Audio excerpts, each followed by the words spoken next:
À chaque montée de tension sociale, chaque manifestation populaire marquant un ras-le-bol ou une revendication légitime, un phénomène inquiétant refait surface. L'apparition de miliciens dans les rues. Ces groupes agissent à visage découvert, sans uniforme, mais avec une assurance troublante, comme s'ils avaient reçu une forme de légitimation tacite. Ils s'attaquent violemment aux manifestants, les traquent, les brutalisent, parfois avec plus de zèle que les forces régulières de sécurité. Le tout, souvent, sous le regard passif, voire complice des autorités, ce qui interroge sur la nature de leur mission et les protections dont ils bénéficient. TogoActualité.com. Cette honteuse pratique, ô combien criminelle, qui consiste à déverser des miliciens en ville lors des manifestations pour s'en prendre sauvagement à de paisibles citoyens, est encouragée par le ministre Gilbert Bavara lors de son monologue à New World TV mercredi dernier. Son intervention qui fait l'apologie de ceux qui auraient le droit, selon ses termes, de se défendre et de défendre leur quartier, est venue confirmer ce que beaucoup de Togolais savaient déjà, à savoir, le recrutement, le financement par le régime Gnassingbé des miliciens qui, armés de gourdins, d'armes blanches et d'armes à feu, sèment la terreur aux côtés des forces de l'ordre régulières, en toute impunité. Qui a oublié la sauvage agression par des miliciens à la solde du régime de dictature du député sénégalais de la CEDEAO, Guy Marius Sagna? C'était le 29 septembre 2024 à Lomé en plein jour, lors d'une conférence de presse en présence de Madame Brigitte Kafouy Djamago de la DMP. Et jusqu'à ce jour aucun de ces nervis n'a été inquiété. Et cette pratique est devenue depuis longtemps la marque de fabrique du régime de dictature autour de Fort Gnassingbé. Une pratique qui est l'apanage des régimes impopulaires, vomis par leur peuple, comme celui du Togo. Et Monsieur Bavara, croyant défendre l'indéfendable et soutenir l'insoutenable en racontant sa vie, n'avait fait qu'étaler au grand jour l'hérésie d'une prétendue 5e République,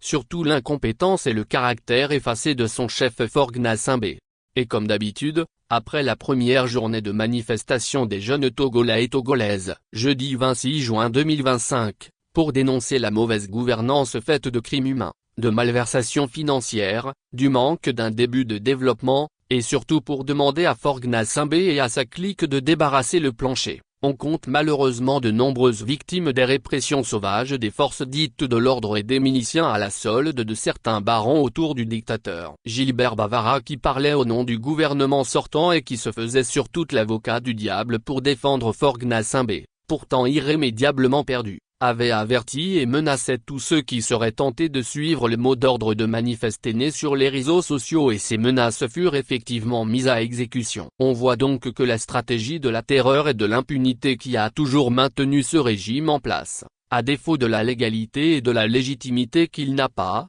semble être encore aujourd'hui le choix de cette minorité de Togolais pour rejeter les légitimes revendications de leurs concitoyens pour ne jamais quitter le pouvoir et leurs privilèges indus. Fort Gnassingbé semble aujourd'hui ne plus rien contrôler. En effet, en dehors de la jouissance du pouvoir dont il a hérité de son père dans les circonstances calamiteuses que tout le monde connaît, personne, même dans son propre camp, n'a jamais fait mystère de l'incompétence et du manque de poigne du personnage placé malencontreusement par le destin au sommet du Togo. Dans un de nos derniers articles nous écrivions que Fort Gnassingbé continue, sans se soucier de ce qui se passe autour de lui, à s'amuser avec son jouet Togo. C'est vraiment irresponsable, surtout quand on n'a aucun bilan digne de ce nom à présenter, comme c'est le cas du président de fait du Togo qui s'est aujourd'hui piégé lui-même en tentant, par cette modification unilatérale de la constitution de notre pays, un passage en force pour rester au pouvoir ad vitam aeternam. Voilà 2 mois que les prétendus présidents de la République et présidents du Conseil sont confirmés dans leurs fonctions et que les anciens ministres sont encore à leur poste,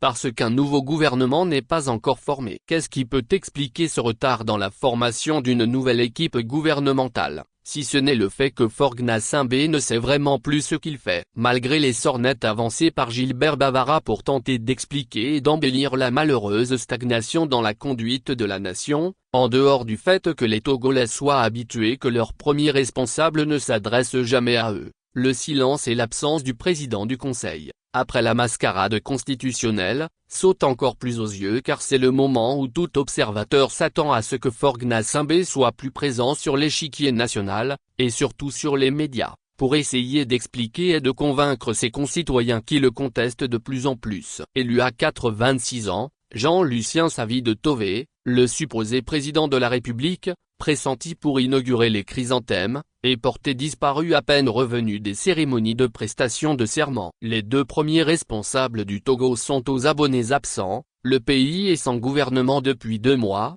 la soldatesque au service du dictateur, épaulée par des miliciens financés par le régime, bastonne et tue les manifestants aux mains nues, jusque dans les domiciles privés. Pendant que tout change positivement autour de notre pays, jusqu'à quand Faure Gnassingbé va-t-il encore continuer à falsifier les textes de la République à son avantage pour ne jamais partir? Surtout, pendant combien de temps encore va-t-il garder le silence au moment où il est de plus en plus contesté et que des manifestants aux mains nues sont en train d'être massacrés? Pendant combien de temps, la grande muette, qui n'est pas tellement muette au Togo, et que Madame Marguerite Niakhaday, une connaisseuse du système, a à plusieurs reprises mise devant ses responsabilités, attendra-t-elle encore pour montrer à l'Afrique, au monde et surtout aux Togolais qu'elle a vraiment juré fidélité au drapeau togolais, donc à la République, et non à un homme, à une famille, moins encore à une ethnie? Samari Tchadjobo, Allemagne.